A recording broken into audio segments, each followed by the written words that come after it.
15th, Genesis 31:17 through 32:12. So Jacob put his wives and children on camels, and he drove all his livestock in front of him. He packed all the belongings he had acquired in Paddan Aram and set out for the land of Canaan, where his father Isaac lived. At the time they left, Laban was some distance away, shearing his sheep. Rachel stole her father's household idols and took them with her. Jacob outwitted Laban the Aramean, for they set out secretly and never told Laban they were leaving. So Jacob took all his possessions with him and crossed the Euphrates River, heading for the hill country of Gilead. 3 days later, Laban was told that Jacob has fled. So he gathered a group of his relatives and set out in hot pursuit. He caught up with Jacob 7 days later in the hill country of Gilead. But the previous night, God had appeared to Laban the Aramean in a dream and told him, "I am warning you, leave Jacob alone." Laban caught up with Jacob as he was camped in the hill country of Gilead, and he set up his camp not far from Jacob's. "What do you mean by deceiving me like this?" Laban demanded. "How dare you drag my daughters away like prisoners of war? Why did you slip away secretly? Why did you deceive me? And why didn't you say you wanted to live? I would have given you a farewell feast with the singing and music, accompanied by tambourines and harps. Why didn't you let me kiss my daughters and grandchildren and tell them goodbye? You have acted very foolishly. I could destroy you. But the God of your father appeared to me last night and warned me, leave Jacob alone. I can understand your feeling that you must go and your intense longing for your father's home. But why have you stolen my gods?" "I rushed away because I was afraid," Jacob answered.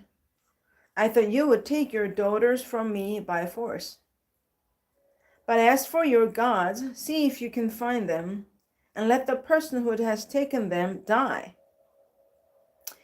And if you find anything else that belongs to you, identify it before all these relatives of ours, and I'll give it back." But Jacob did not know that Rachel had stolen the household idols. Laban went first into Jacob's tent to search there, then into Leah's, and then the tents of the 2 servant wives, but he found nothing. Finally, he went into Rachel's tent. But Rachel had taken the household idols and hidden them in her camel's saddle, and now she was sitting on them.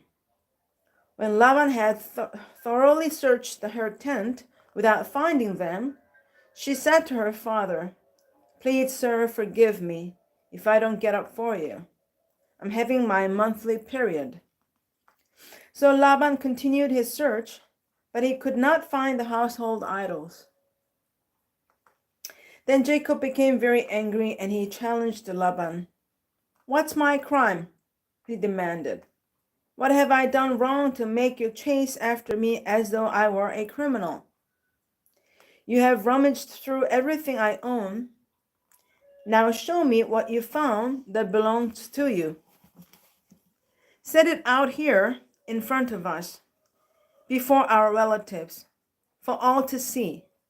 Let them judge between us.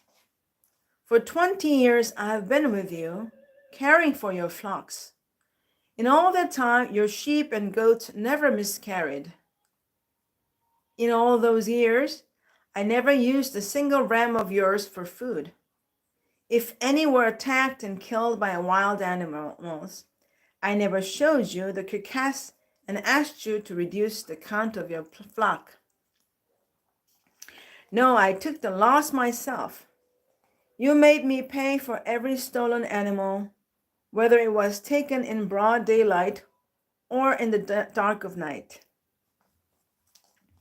I worked for you through the scorching heat of the day and through cold and sleepless nights. Yes, for 20 years I slaved in your house. I worked for 14 years earning your 2 daughters and then 6 more years for your flock.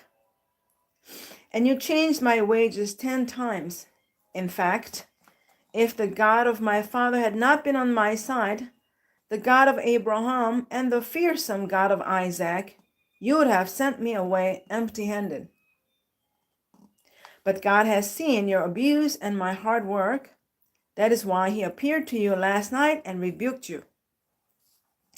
Then Laban replied to Jacob, these women are my daughters, these children are my grandchildren, and these flocks are my flocks, in fact. Everything you see is mine. But what can I do now about my daughters and their children? So come, let's make a covenant, you and I, and it'll be a witness to our commitment.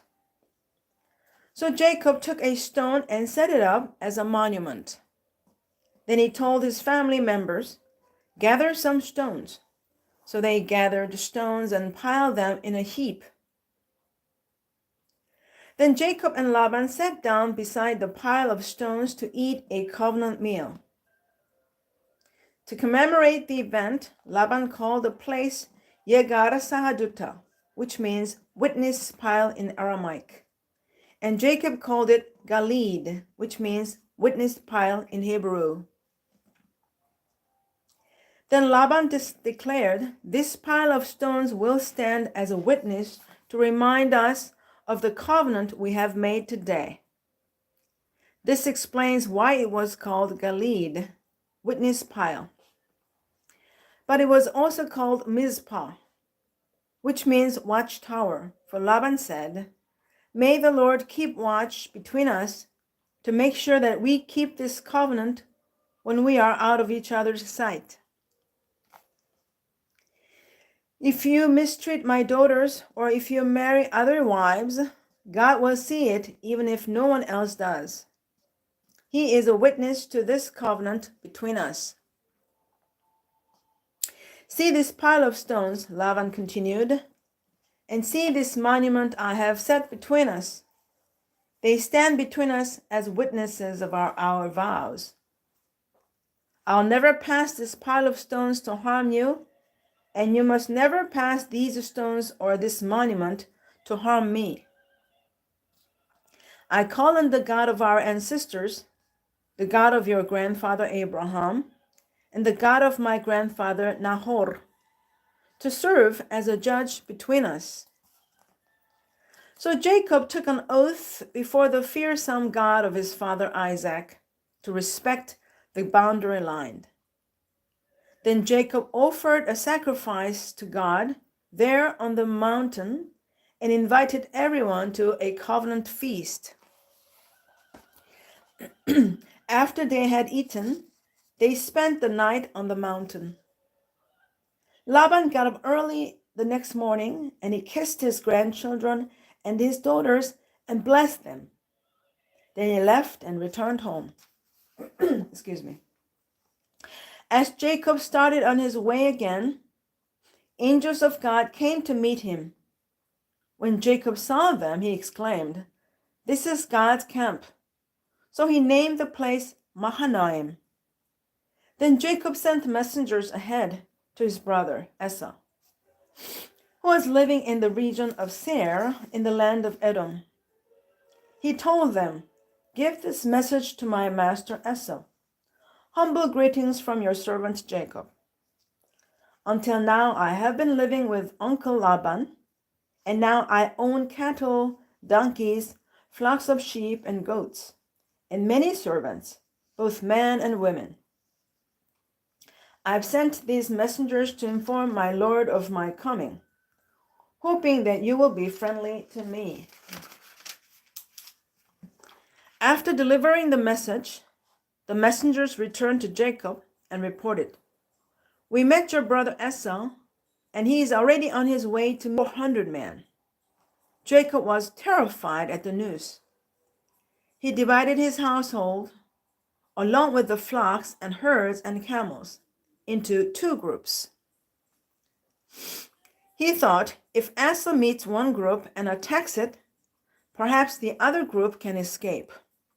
Then Jacob prayed, O God of my grandfather Abraham and God of my father Isaac, O Lord, you told me, return to your own land and to your relatives. And you promised me I will treat you kindly. I'm not worthy of all the unfailing love and faithfulness you have shown to me, your servant. When I left home and crossed the Jordan River, I owned nothing except a walking stick. Now my household fills two large camps. O Lord, please rescue me from the hand of my brother Esau. I am afraid that he is coming to attack me, along with my wives and children.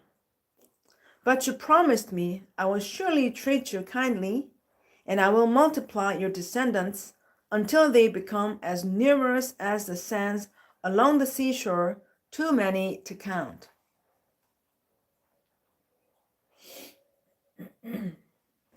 Now Matthew 10:24 through 11:6. Students are not greater than their teacher, and slaves are not greater than their master. Students are to be like their teacher, and slaves are to be like their master. And since I, the master of the household, have been called the prince of demons, the members of my household will be called by even worse names. But don't be afraid of those who threaten you, for the time is coming when everything that is covered will be revealed, and all that is secret will be made known to all. What I tell you now in the darkness, shout abroad when daybreak comes. What I whisper in your ear, shout from the housetops for all to hear. Don't be afraid of those who want to kill your body. They cannot touch your soul. Fear only God, who can destroy both soul and body in hell. What is the price of 2 sparrows, 1 copper coin? But not a single sparrow can fall to the ground without your Father knowing it. And the very hairs on your head are all numbered. So don't be afraid, you are more valuable to God than a whole flock of sparrows. Everyone who acknowledges me publicly here on earth, I'll also acknowledge before my Father in heaven.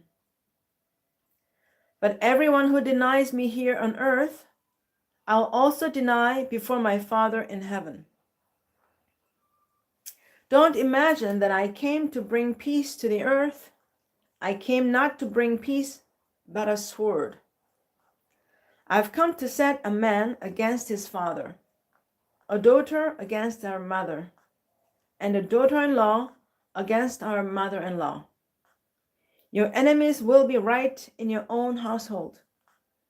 If you love your father or mother more than you love me, you are not worthy of being mine. Or if you love your son or daughter more than me, you're not worthy of being mine. If you refuse to take up your cross and follow me, you're not worthy of being mine. If you cling to your life, you'll lose it. If you give up your life for me, you'll find it. Anyone who receives you receives me, and anyone who receives me receives the Father who sent me. If you receive a prophet as one who speaks for God, you'll be given the same reward as a prophet. And if you receive righteous people because of their righteousness, you'll be given a reward like theirs. And if you give even a cup of cold water to one of the least of my followers, you will surely be rewarded. When Jesus had finished giving these instructions to his 12 disciples, he went out to teach and preach in towns throughout the region. John the Baptist, who was in prison, heard about all the things the Messiah was doing. So he sent his disciples to ask Jesus, "Are you the Messiah we've been expecting? Or should we keep looking for someone else?" Jesus told them, "Go back to John and tell him what you've heard and seen. The blind see, the lame walk, those with leprosy are cured, the deaf hear, the dead are raised to life, and the good news is being preached to the poor." And he added, "God blesses those who do not fall away because of me." Now Psalm 13, 1 through 6.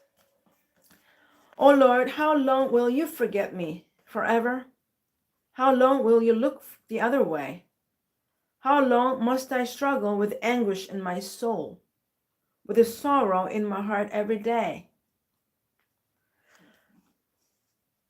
How long will my enemy have the upper hand? Turn and answer me, O Lord, my God. Restore the sparkle to my eyes, or I'll die. Don't let my enemies gloat, saying, "We have defeated him." Don't let them rejoice at my downfall. But I trust in your unfailing love. I'll rejoice because you have rescued me. I'll sing to the Lord because he is good to me. Now Proverbs 3, 16 through 18.